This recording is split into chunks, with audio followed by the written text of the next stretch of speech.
Je rejoins Émilie Rose aujourd'hui au Bloom pour une séance d'écriture et je ne l'ai pas prévenu que j'avais un micro. Oh, va te jeter au bout là. Hello. Hello. Ça va? Ça va et toi? Oui. T'as vu, c'est fermé. Mais non, j'avais pas vu. Ça te va qu'on aille genre là, comment tu peux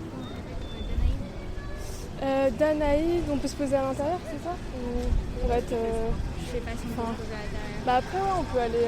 Tu sais, il y a quoi après?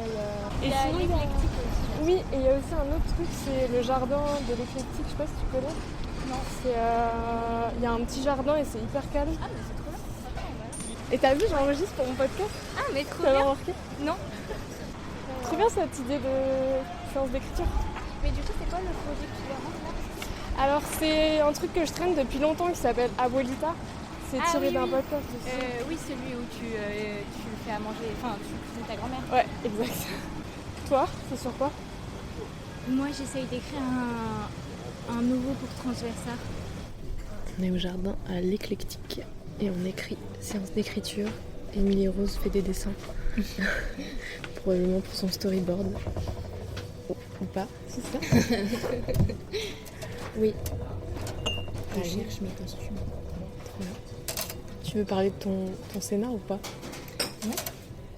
Je vais faire un scénario sur l'anorexie en parlant d'à quel point c'est contagieux.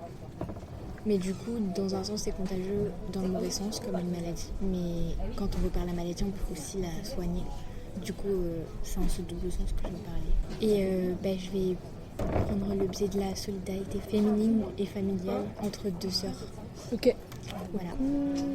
Donc c'est un court-métrage qui va être tourné à Marseille. Après, Ouais, à Marseille. Et je vais faire un truc un peu décalé avec des costumes, et du maquillage, plein de maquillage. Genre, en mode pop un peu. En mode... vu comme on va être dans la vision d'une petite fille de 10 ans, et j'aimerais bien qu'elle voit un peu la monstruosité de la maladie. Pas forcément représentant des formes, des corps collectifs. Et du coup, justement, là j'ai une idée. Je vais faire une satire de la clean girl. Tu vois ce que c'est, la clean girl?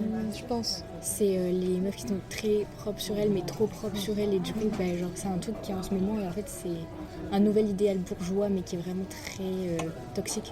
Parce que du coup, il faut être hyper propre, hyper tiré, hyper à 4 épingles. Il faut faire du yoga, mais il faut aussi boire 3 litres d'eau, bref, et manger de salade. Du coup, genre, je vais prendre ces trucs de... et le tirer un maximum pour que ça fasse presque peur. Les femmes de la famille seront comme ça. Ah yes. Elles sont toutes anarchistes. C'est triste. J'ai hâte de faire ça. J'essaye de l'écrire pour septembre.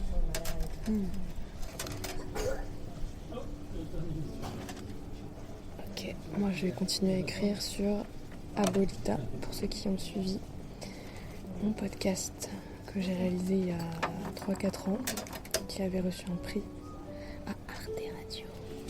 Je vais me repencher dessus et postuler pour des résidences.